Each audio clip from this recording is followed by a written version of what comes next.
मुंबईमधून एक अतिशय धक्कादायक प्रकरण समोर आलेलं आहे। मुंबईमध्ये हे जे धक्कादायक प्रकरण आहे त्यामध्ये एक सोशल मीडिया इन्फ्लुएन्सरला ब्लॅकमेल करण्यात आलेला आहे आणि त्यानंतर त्याचा व्हिडिओ जो आहे तो व्हायरल करण्यात आलेला आहे। मुंबईमधील हे सेक्सटॉर्शन आणि ब्लॅकमेलिंग प्रकरण नेमकं काय आहे हे सुद्धा आपण समजून घेणार आहोत।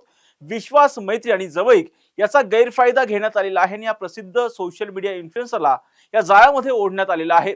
विशेष म्हणजे या कटामध्ये त्याची एक महिला मैत्रीण आणि माजी कॅमेरामन याचाही सहभाग असल्याचं पोलीस तपासामधून पुढे आलेलं आहे। अश्लील व्हिडिओ तयार करून लाखो रुपयांची खंडणी या सोशल मीडिया इन्फ्लुएन्सरकडे मागितली गेलेली होती आणि पैसे न दिल्यानं त्याचा व्हिडिओ सोशल मीडियावरती व्हायरल करण्यात आल्याचा आरोप करण्यात आलाय। पाहूया ते संपूर्ण धक्कादायक प्रकरण नेमकं काय आहे या व्हिडिओच्या माध्यमातून। नमस्कार, मी राजरत्न जोन आणि तुम्ही पाहताय टॉप न्यूज मराठी। सध्या देशभरामध्ये जर आपण पाहिलं तर खूप मोठ्या प्रमाणामध्ये सोशल मीडिया वापरला जातो। या सोशल मीडियाच्या माध्यमातून खूप मोठ्या प्रमाणामध्ये गुन्हेगारीचं सत्र वाढल्याचं सुद्धा चित्र देशभरामध्ये पाहायला मिळतंय। एक चांगली मैत्रीण समजल्याचं खूप मोठी किंमत एका सोशल मीडिया इन्फ्लुएन्सरला मिळालेली आहे। विशेष म्हणजे त्याचं अक्षरशः आयुष्यच या संपूर्ण प्रकरणामुळे उद्ध्वस्त झाल्याचे चित्र आहे। त्याच्या मैत्रिणीनं कॅमेरामनच्या मदतीनं या सोशल मीडिया इन्फ्लुएन्सरचा अक्षरशः घात केलेला आहे। अश्लील व्हिडिओ तयार करून पीडितेकडे म्हणजे त्या सोशल मीडिया इन्फ्लुएन्सरकडे थेटपणे पैशाची मागणी करण्यात आलेली होती, खंडणी मागितली गेलेली होती आणि यासाठी सातत्याने हा जो सोशल मीडिया इन्फ्लुएन्सर आहे त्याला त्रास दिला जात होता। मुंबईच्या डोंगरी भागातून हे सेक्सटॉर्शन आणि ब्लॅकमेलिंगचे हे धक्कादायक प्रकरण जे आहे ते पुढे आलेलं आहे।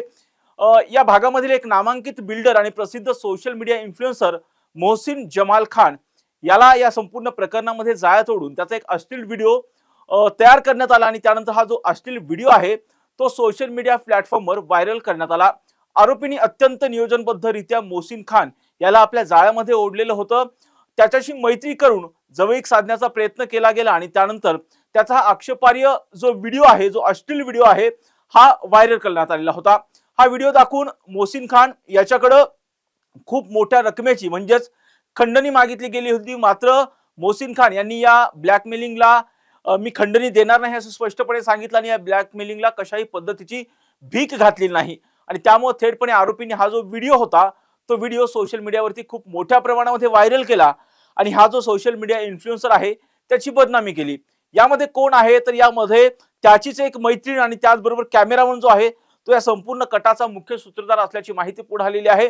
माजी कॅमेरामन आणि महिला मैत्रीणच या संपूर्ण कटाचे मुख्य सूत्रधार निघालेले आहेत आणि संपूर्ण कटात मोहसिन खान याच्या अत्यंत जवळच्या व्यक्तीचा समावेश असल्याचं सुद्धा आता पोलीस तपासामधून पुढे आल्यानं एकच खळबळ उडालेली आहे।